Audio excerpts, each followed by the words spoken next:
नमो भगवते वासुदेवाय। अतः द्वितीयो अध्याय।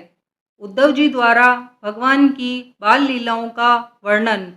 श्री सुखदेव जी कहते हैं, जब विदुर जी ने परम भक्त उद्धव जी से इस प्रकार उनके प्रियतम श्री कृष्ण से संबंध रखने वाली बातें पूछी, तब उन्हें अपने स्वामी का स्मरण हो आया और वे हृदय भर जाने के कारण कुछ भी उत्तर न दे सके। जब वे 5 वर्ष के थे, तब बालकों की तरह खेल खेल में ही श्री कृष्ण की मूर्ति बनाकर उनकी सेवा पूजा में ऐसे तन्मय हो जाते थे कि कलेवे के लिए माता के बुलाने पर भी उसे छोड़कर नहीं जाना चाहते थे। अब तो दीर्घ काल से उन्हीं की सेवा में रहते रहते वे बूढ़े हो चले थे। अतः विदुर जी के पूछने से उन्हें अपने प्यारे प्रभु के चरण कमलों का स्मरण हो आया। उनका चित्त विरह से व्याकुल हो गया। फिर वे कैसे उत्तर दे सकते थे। उद्धव जी श्री कृष्ण के चरणविंद मकरंद सुधा से सरोवर होकर 2 घड़ी तक कुछ भी नहीं बोल सके। त्रियु भक्ति योग से उसमें डूबकर वे आनंद मग्न हो गए। उनके सारे शरीर में रोमांच हो आया तथा मुंदे हुए नेत्रों से प्रेम के आंसुओं की धारा बहने लगी। उद्धव जी को इस प्रकार प्रेम प्रवाह में डूबे हुए देखकर विदुर जी ने उन्हें कृतकृत्य माना। कुछ समय बाद जब उद्धव जी भगवान के प्रेमाधाम से उतरकर पुनः धीरे धीरे संसार में आए, तब अपने नेत्रों को पोंछकर भगवत लीलाओं का स्मरण हो आने से विस्मित हो विदुर जी से इस प्रकार कहने लगे। उद्धव जी बोले, विदुर जी, श्री कृष्ण रूप सूर्य के छिप जाने से हमारे घरों को काल रूप अजगर ने खा डाला है। वे श्रीहीन हो गए हैं। अब मैं उनकी क्या कुशल सुनाऊं। ओह, यह मनुष्य लोक बड़ा ही अभागा है। इसमें भी यादव तो नितांत भाग्यहीन हैं, जिन्होंने निरंतर श्री कृष्ण के साथ रहते हुए भी उन्हें नहीं पहचाना।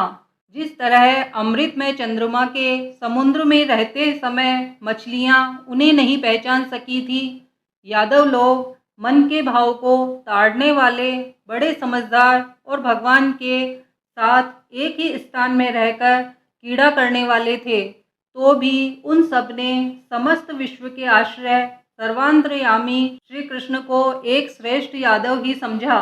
किंतु भगवान की माया से मोहित इन यादवों और इनसे व्यर्थ का वैर रखने वाले शिशुपाल आदि के अवहेलना और निंदा सूचक वाक्यों से भगवत प्राण महानुभावों की बुद्धि भ्रम में नहीं पड़ती थी। जिन्होंने कभी तप नहीं किया, उन लोगों को भी इतने दिनों तक दर्शन देकर अब उनकी दर्शन लालसा को तृप्त किए बिना ही वे भगवान श्री कृष्ण अपने त्रिभुवन मोहन श्री विग्रह को छिपाकर अंतर्ध्यान हो गए हैं और इस प्रकार उन्होंने मानो उनके नेत्रों को ही छीन लिया है। भगवान ने अपनी योग माया का प्रभाव दिखाने के लिए ही मानव लीलाओं के योग्य जो दिव्य श्री विग्रह प्रकट किया था, वह इतना सुंदर था कि उसे देखकर सारा जगत तो मोहित हो ही जाता था। वे स्वयं भी विस्मित हो जाते थे। सौभाग्य और सुंदरता की पराकाष्ठा थी उस रूप में। उनसे आभूषण भी विभूषित हो जाते थे। धर्मराज युधिष्ठिर के राजसूय यज्ञ में जब भगवान के उस नयनाभिराम रूप पर लोगों की दृष्टि पड़ी थी, तब त्रिलोकी ने यही माना था कि मानव सृष्टि की रचना में विधाता की जितनी भी चतुराई है, सब इसी रूप में पूरी हो गई है। उनके प्रेम पूर्ण हास्य विनोद और लीला में चितवन से सम्मानित होने पर ब्रज बालाओं की आंखें उन्हीं की ओर लग जाती थी और उनका चित्त भी ऐसा तल्लीन हो जाता था कि वे घर के काम धंधों को अधूरा ही छोड़कर जड़ पुतलियों की तरह खड़ी रह जाती थीं। चराचर जगत और प्रकृति के स्वामी भगवान ने जब अपने शांत रूप महात्माओं को अपने ही घोर रूप असुरों से सताए जाते देखा, तब वे करुणा भाव से द्रवित हो गए और अजन्मा होने पर भी अपने अंश श्री बलराम जी के साथ काष्ठ में अग्नि के समान प्रकट हुए। अजन्मा होकर भी वासुदेव जी के यहाँ जन्म लेने की लीला करना, सबको अभय देने वाले होने पर भी मानो कंस के भय से ब्रज में जाकर छिपे रहना और अनंत पराक्रमी होने पर भी काल यवन के सामने मथुरापुरी को छोड़कर भाग जाना। भगवान की ये लीलाएं याद आ आकर मुझे बेचैन कर डालती हैं। उन्होंने जो देवकी वासुदेव की चरण वंदना करके कहा था, पिताजी माताजी, कंस का बड़ा भय रहने के कारण मुझसे आपकी कोई सेवा न बन सकी। आप मेरे इस अपराध पर ध्यान न देकर मुझ पर प्रसन्न हो। श्री कृष्ण की ये बातें जब याद आती हैं तब आज भी मेरा चित्त अत्यंत व्यथित हो जाता है। जिन्होंने काल रूप अपने भ्रकुटी विलास से ही पृथ्वी का सारा भार उतार दिया था, उन श्री कृष्ण के पाद पद पराग का सेवन करने वाला ऐसा कौन पुरुष है जो उसे भूल सके। आप लोगों ने राजसूय यज्ञ में प्रत्यक्ष ही देखा था कि श्री कृष्ण से द्वेष करने वाले शिशुपाल को वह सिद्धि मिल गई जिसकी बड़े बड़े योगी भली भांति योग साधना करके स्पृहा करते रहते हैं। उनका विरह भला कौन सह सकता है।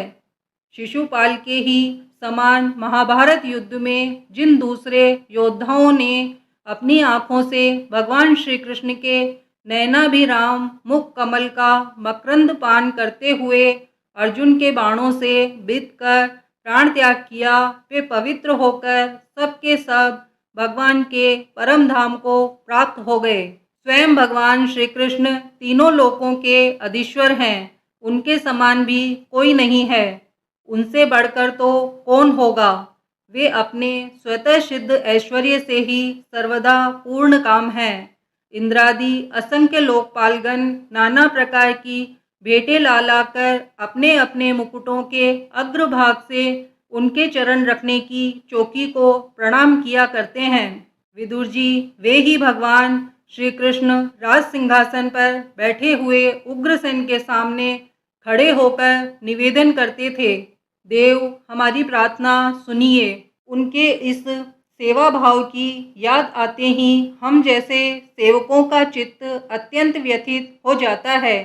पापिनी पूतना ने अपने स्तनों में हलाहल विष लगाकर श्री कृष्ण को मार डालने की नीयत से उन्हें दूध पिलाया था। उसको भी भगवान ने वह परम गति दी जो धाय को मिलनी चाहिए। उन भगवान श्री कृष्ण के अतिरिक्त और कौन दयालु है जिसकी शरण ग्रहण करें। मैं असुरों को भी भगवान का भक्त समझता हूँ, क्योंकि वेर भाव जनित क्रोध के कारण उनका चित्त सदा श्री कृष्ण में ही लगा रहता था और उन्हें रणभूमि में सुदर्शन चक्रधारी भगवान को कंधे पर चढ़ाकर झपटते हुए गरुड़ जी के दर्शन हुआ करते थे। ब्रह्मा जी की प्रार्थना से पृथ्वी का भार उतारकर उसे सुखी करने के लिए कंस के कारागार में वासुदेव देवकी के यहाँ भगवान ने अवतार लिया था। उस समय कंस के डर से पिता वासुदेव जी ने उन्हें नंद बाबा के ब्रज में पहुंचा दिया था। वहां वे बलराम जी के साथ 11 वर्ष तक इस प्रकार छिपकर रहे कि उनका प्रभाव ब्रज के बाहर किसी पर प्रकट नहीं हुआ। यमुना के उपवन में जिसके हरे भरे वृक्षों पर कलरव करते हुए पक्षियों के झुंड रहते हैं, भगवान श्री कृष्ण ने बछड़ों को चराते हुए ग्वाल बालों की मंडली के साथ विहार किया था। वे ब्रजवासियों की दृष्टि आकृष्ट करने के लिए अनेकों बाल लीला उन्हें दिखाते थे। कभी रोने से लगते, कभी हंसते और कभी सिंह सावक के समान मुग्ध दृष्टि से देखते। फिर कुछ बड़े होने पर वे सफ़ेद बैल और रंग बिरंगी शोभा की मूर्ति गौओं को चराते हुए अपने साथी गोपों को बांसुरी बजा बजा कर रिझाने लगे। इसी समय जब कंस ने उन्हें मारने के लिए बहुत से मायावी और मनमाना रूप धारण करने वाले राक्षस भेजे, तब उनको खेल ही खेल में भगवान ने मार डाला। जैसे बालक खिलौनों को तोड़ फोड़ डालता है, कालिए नाग का दमन करके विष मिला हुआ जल पीने से मरे हुए ग्वाल बालों और गौओं को जीवित कर उन्हें कालिया दाह का निर्दोष जल पीने की सुविधा कर दी। भगवान श्री कृष्ण ने बढ़े हुए धन का सद्व्यय कराने की इच्छा से श्रेष्ठ ब्राह्मणों के द्वारा नंद बाबा से गोवर्धन पूजा रूप गो यज्ञ करवाया। भद्र, इससे अपना मान भंग होने के कारण जब इंद्र ने क्रोधित होकर ब्रज का विनाश करने के लिए मूसलाधार जल बरसाना आरंभ किया, तब भगवान ने करुणावश खेल ही खेल में छत्ते के समान गोवर्धन पर्वत को उठा लिया और अत्यंत घबराए हुए ब्रजवासियों की तथा उनके पशुओं की रक्षा की। संध्या के समय जब सारे वृंदावन में शरद के चंद्रमा की चांदनी छिटक जाती, तब श्री कृष्ण उसका सम्मान करते हुए मधुर गान करते और गोपियों के मंडल की शोभा बढ़ाते हुए उनके साथ रास विहार करते। इति श्रीमद्भागवते महापुराणे परमहंस्या संहिताया तृतीय स्कंदे विदुर उद्धव संवादे द्वितीयो अध्याय।